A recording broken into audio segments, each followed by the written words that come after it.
একাদশে বৃহস্পতি যদি থাকে তাহলে শাস্ত্রে বলছে সর্বকাজে নাকি সফলতা মেলে। কর্কট রাশি এবং কর্কট লগ্নের দেবগুরু বৃহস্পতি এই মুহূর্তে একাদশে তো বটেই, আর আগস্ট মাসে বাড়তি পাওনা আপনাদের যোগকারী গ্রহ মঙ্গল পঞ্চম এবং দশম অধিপতি কেন্দ্র কোণের মালিক, তিনিও কিন্তু বৃহস্পতির সঙ্গে আপনাদের একাদশেই অবস্থান করছে। ফলে গোল্ডেন পিরিয়ড বেশ কিছুটা আপনারা কিন্তু ফিল করবেন এই আগস্ট মাসে। কারা? কর্কট রাশি এবং কর্কট লগ্ন। নমস্কার, আমি রাজীব চক্রবর্তী। আপনারা দেখছেন আপনাদের চ্যানেল অ্যাস্ট্রো রাজীব। যারা নতুন দেখছেন তাদের বলবো চ্যানেলটি সাবস্ক্রাইব করে নিতে, কারণ প্রত্যেক মুহূর্তের আপডেট পেতে চ্যানেলটি কিন্তু সাবস্ক্রাইব করে নেওয়া প্রয়োজন। যাদের কর্কট রাশি তারাও যেমন দেখবেন, যাদের কর্কট লগ্ন এই ভিডিও কিন্তু তাদের জন্যে। অনেক দিন পর কিছু শুভ খবর তো আপনাদের দিতে পারবো। চলে আসি মাসিক আলোচনায় আগস্ট 2024। দেখুন, কর্কটের একটা কিন্তু ধাইয়ার ফেস চলছিল। অষ্টমে শনি, কোথাও একটা হতাশা, কোথাও যেন একটা বাধা। নবমে রাহু, অবস্থানটি ডেফিনেটলি ভালো ছিল না, কিন্তু এত কিছু সত্ত্বেও শনিদেব তিনি বক্রী হয়েছেন। তার কিছুটা মুভমেন্ট আপনাদের সপ্তম ক্ষেত্রের দিকে, ফলে ধাইয়ার প্রভাব কিছুটা কমেছে। এবং সর্বোপরি যোগকারক গ্রহ মঙ্গল একাদশের সঙ্গে বৃহস্পতি, অর্থাৎ ভাগ্যপতির সঙ্গে ষষ্ঠপতির সঙ্গে। কি হতে পারে? প্রথমেই বলবো আয়ের ক্ষেত্রটা। এক্সেলেন্ট কিন্তু একটা ফল কর্কট আগস্ট মাসে পেতে চলেছেন। এর সঙ্গে ধনপতি আপনাদের রবি, তিনি রাশিতে অবস্থান করবেন এবং বেশ কিছুদিন দ্বিতীয় স্থানে আপনাদের একাদশ অধিপতি যিনি শুক্রদেব, তিনি বুধের সঙ্গে অবস্থান করবেন। ফলে সামগ্রিক যদি আমরা প্ল্যানেট পজিশনটি দেখি তাহলে বলবো অসাধারণ একটি ধনযোগ তৈরি হচ্ছে। একাদশপতি যখন দ্বিতীয় স্থানে অধিষ্ঠান করেন, তিনি একাই ধনযোগ তৈরি করেন।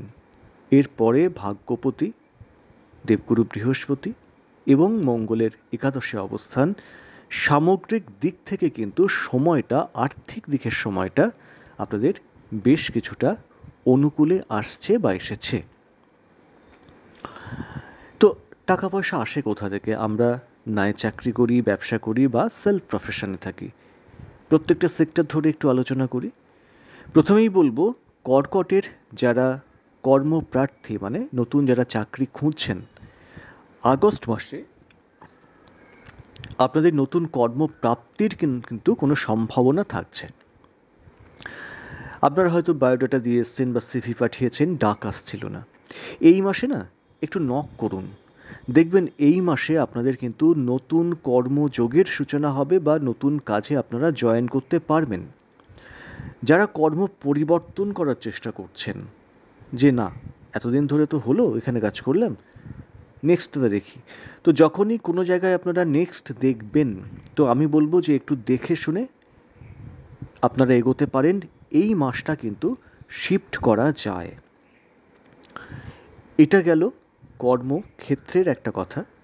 কর্মক্ষেত্রে কোথাও একটা যেন শত্রুতা থাকবে, কারণ দেখুন আপনার সফলতা অন্যের ঈর্ষা, তো সেই ঈর্ষা থেকে আপনাকে কিছু কিছু সময় ডিমোটিভেটেড করার চেষ্টা করবে। একটু টিচ করলো, একটু খুঁচিয়ে কথা বললো, দেখুন জাস্ট পাত্তা দেবেন না, জাস্ট পাত্তা দেবেন না। এই সময় কিন্তু কর্তা ব্যক্তি বা হায়ার অথরিটি বা ম্যানেজমেন্ট থেকে আপনাদের মাথায় আশীর্বাদের হাত থাকবে, তাদের সহযোগিতা পাবেন, গুরুত্ব বাড়বে, আপনাদের ভ্যালু ক্রিয়েট হবে কর্মক্ষেত্রে এবং দায়িত্ব বাড়তে চলেছে। এটা কিন্তু মাথায় রাখবেন। তবে একটা জিনিস, যেহেতু 15 তারিখ পর্যন্ত রাশিতেই দ্বিতীয় অধিপতি তথা সূর্যের অবস্থান থাকছে, সেহেতু সব সময় বলবো নৈতিকতার পথে থেকে অগ্রগতি অত্যন্ত সুফল দেবে। ব্যবসার ক্ষেত্র সেদিকটাও কিন্তু খুব খারাপ যাওয়ার সম্ভাবনা নেই, তবে 10 দিন বা 12 দিন একটু আপস অ্যান্ড ডাউনস চলতে পারে। তারপরে ওভারঅল ব্যবসার ক্ষেত্রটা খুব খারাপ যাবে না, কিন্তু ব্যবসা ক্ষেত্রে কিন্তু প্রতিযোগিতা বাড়তে চলেছে। এবং যেহেতু অষ্টমে, সপ্তম থেকে আমরা তো ব্যবসা দেখি, কিন্তু অষ্টমে শনিদেব নিজের ঘরেই বক্রী হয়ে আছেন, এবং এই শনিদেব আমাদের শ্রমিক শ্রেণীর প্রতিনিধিত্ব করেন। তো সেদিক থেকে কোনো লেবার প্রবলেম বা লেবার ক্রাইসিস বা তাদের কোনো সমস্যা, সেটা কিন্তু আসার সম্ভাবনা থাকছে। প্রতিযোগিতার কথা বলছিলাম, ধরুন আপনার আন্ডারে যারা কাজ করছে বা আপনার সঙ্গে দীর্ঘদিন ধরে কাজ করছে, তারা এই সময় দেখবেন আপনাকে ছাড়িয়ে নিজেরা কোনো কিছু ফর্ম করে সেখান থেকে কিছু গেন করার চেষ্টা করার একটা সম্ভাবনা থাকবে। তো যাই হোক, এই দিকে একটু নজর দেওয়ার প্রয়োজন আছে। আর একটা কথা এই প্রসঙ্গে বলে রাখি, আমরা যাদের শ্রমিক শ্রেণী বলছি, তারা তো বললাম শনিদেব তাদের প্রতিনিধিত্ব করেন, তো তাদের কখনো বঞ্চিত করে কখনোই জীবনে কিন্তু সাকসেস পাওয়া যায় না। তাদেরকে খুশি রাখুন, যে কোনো ব্যবসায় তাদেরকে খুশি রাখুন। খুশি রাখলে বা তাদের যদি আর্থিক দিক থেকে সহযোগিতা করা যায়, দেখবেন শনিদেবের আশীর্বাদ পড়বে প্রত্যেকের জীবনে। শুধু কর্কটের আলোচনায় কথাটা বললাম এটা নয়, কিন্তু এটা সামগ্রিকভাবে কিন্তু মাথায় রাখার প্রয়োজন আছে।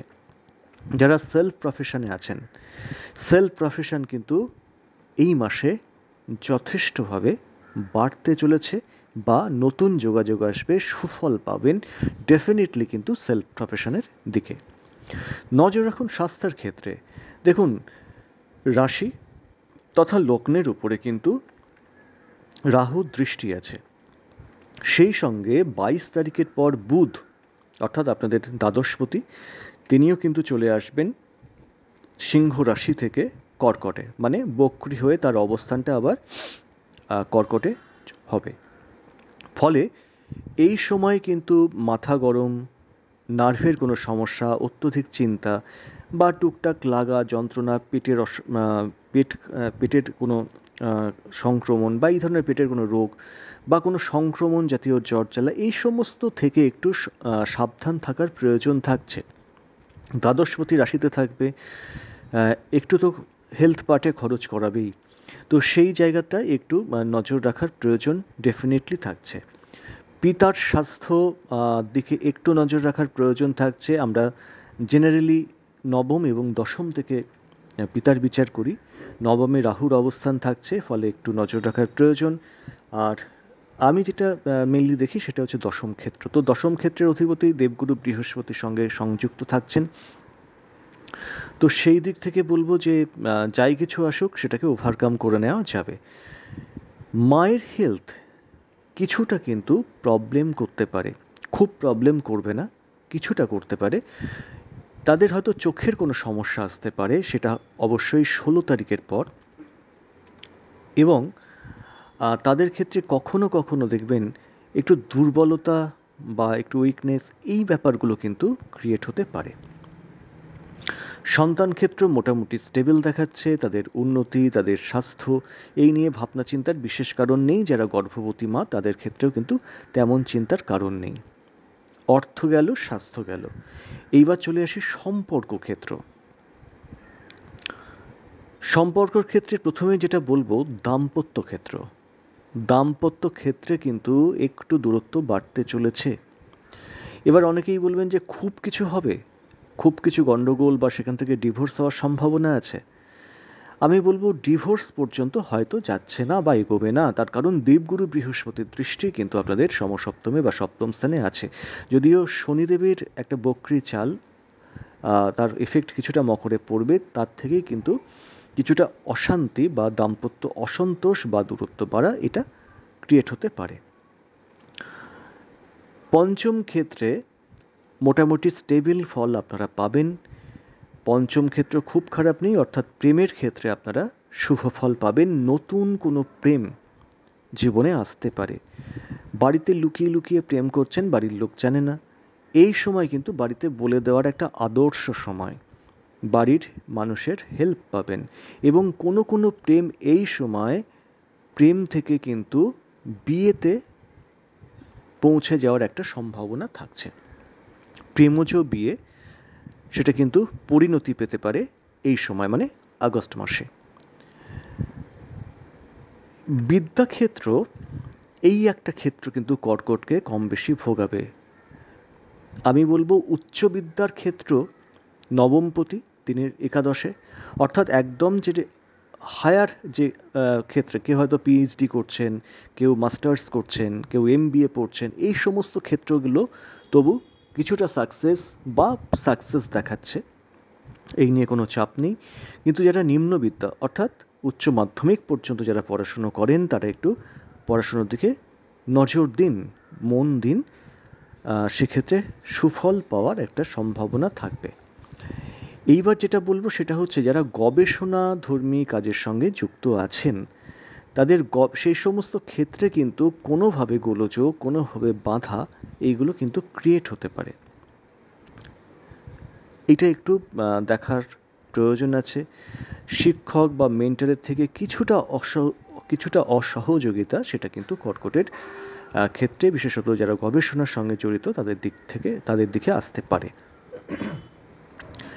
আইন আদালত কোর্ট কাছারি খুব বেশি ভোগাবে না, কারণ একাদশে দেবগুরু বৃহস্পতি এবং মঙ্গলের অবস্থান, বরং ফল অনুকূলে আসতে চলেছে। যারা বাড়িওয়ালা বা ভাড়াটে, তাদের ক্ষেত্রটাও খুব প্রতিকূল কিছু নেই, আমি বলবো অনুকূলেই আছে। যারা বিদেশে যেতে চাইছেন বা বিদেশে সঙ্গে যোগাযোগ করতে চাইছেন, সময় অত্যন্ত শুভ, করা যেতেই পারে। যারা বিদেশে আছেন তারা কেমন ফল পাবেন? তারা একটু চাপের মধ্যে থাকবেন। প্রথম 15টা দিন বা 16টা দিন ঠিকঠাক চলবে, কিন্তু 22 তারিখের পর থেকে একটু সমস্যা কিন্তু বাড়তে পারে। তো মোর অর লেস এই গেল কর্কটের আগস্টের রাশিফল। কেমন লাগলো জানাবেন। আজ এ পর্যন্তই, নমস্কার।